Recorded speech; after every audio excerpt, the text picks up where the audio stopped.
Hey guys, welcome back to the 2-year-old journey. This lesson's going to be on desensitizing.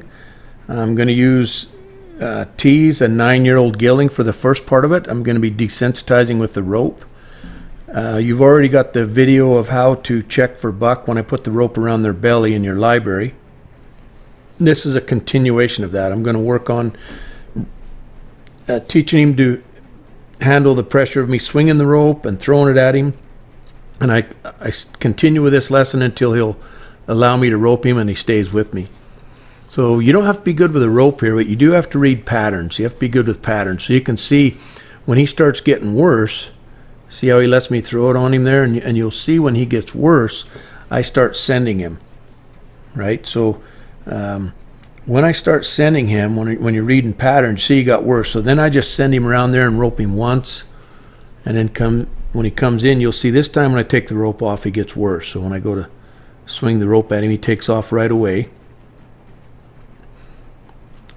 And then as I'm sending him around, he got worried about the camera is up on the skid steer bucket on this end. So when I started sending him back and forth for that, he really got up and he even kind of turned towards me pretty aggressively. So I just roped him and brought him in, put his head back down. And then I'll just see where he's at here now. And he left right away. So, and then he gave it up right away. Like he let me rope. He let me go. He stopped over there. So when he run around there and stopped, I approached him a couple times just to help him out if it was an understanding problem. And sure enough, that's all it took. Once I'd done that, then he hooked onto me and started chewing. So, you know, you want to read the play all the time, but even though I was ready to send him more if he went more, he only went a little ways and stopped. And so rather than me just throwing it at him again right there, I just done a couple approaches and retreats and helped him out, and that's what got me over that hump. So even though you're on a path, guys, and you've got a direct step-by-step program you're following, you do want to read your horse along the way and be able to give him a little grace, right? And I'm always looking for that opportunity to teach, like as well as not, right? You'll hear me say that a lot of times. No, don't ever miss when you're teaching. Don't ever miss an opportunity to motivate. And I'm in the same way if I'm motivating him. If I'm motivating him, I'm never going to miss an opportunity to go back and teach. Okay, I hope that made sense. But as I'm working on him here, you can see he kind of give it up. So I'm going to go into the next lesson, and it's with his feet. So I like to, and I'm just going to show you the back feet. An easy way that I found to get him to step through that back foot if you don't want to reach down and grab their feet, because sometimes they're so wild you can't touch their feet, right? And so I just put it over his bum and backed him up one step. And I got him on a halter just to show you how you could do that on a halter if you're handy enough and you're out somewhere you don't have a round pin you can turn him loose in. The main thing is that you can maintain pressure if he goes to kicking until he quits kicking, right? Just always remember whatever you release for is what you teach. And we still got that issue of the skid steer and the cameraman on this side, so I turn him back a little bit for that. And then he does get better at it, and we actually have that problem when I ride him. When I put the first ride on him, you'll see that issue there with the cameraman. So this seems to be the place he's stopping right there, and they get really patterned about location, about stopping in a specific location, and I take advantage of that. Like I'm letting him stop there, and you'll see that now I'm going to start. Oh, he must have got it off, so I slipped it off. So I'm just going to start adding a restraint pull over there, and I'm going to pull a little bit earlier. So I just added a little bit of a restraint pull, and then he kicked a little bit, so I had to hold until he quit. This time I added more pressure, and he kicked a little more, so I held it until he quit kicking. And then once he quits kicking, I'll give him that rope and let him set that foot down. Okay, it's pretty self-explanatory, so I'm not going to slow it down. I've got it. It's 4 times as fast as normal, just so it speeds it up and keeps the lesson down short. So then I really pulled on him in a new place over there. So that really shows me that I can, that he will yield to a restraint pull. Again, that's a real strong feature. If one is loping out through the brush with me and a piece of barbed wire happens to catch around his foot, I want him to stop the second he feels any pressure.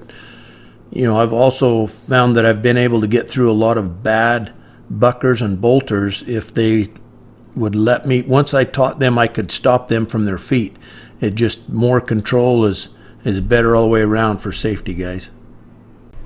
So I just finished this lesson out by teaching him to lead by that back foot. Just pull and release when he steps back, release. And that's a good thing to do on all 4 feet, guys.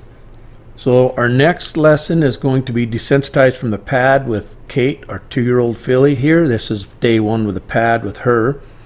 And I'm just going to come at it pretty steady.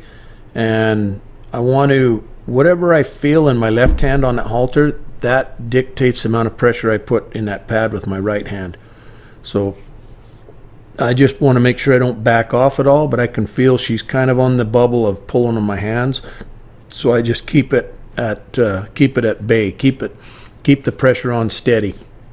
I definitely do not want to back off with that pad to get her to stop, and I don't want to give her any indication with my halter hand, my left hand, that I want her to stop. Very, very important, guys, that she makes up her own mind to stop her feet, or you get a totally different result.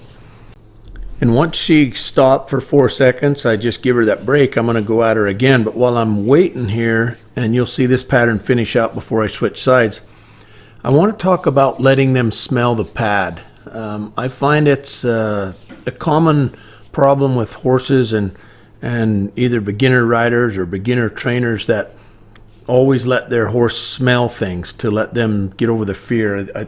I think they've learned it somewhere from YouTube or Facebook or something, but it seems to be a common thing. But what that does, guys, is it gives your horse an opportunity to take over the leadership. And not that him smelling it's the problem, it's you being in the middle of something. Like I was starting to go back, or if I was starting to go back with that pad, and she put her nose over on that pad and it stopped me. I stopped doing something to let her smell that. That's where the problem is. And I've fixed so many of them problems that it's just automatic in me. When I see a horse go down and smell something like that, that's the reason I start pushing them.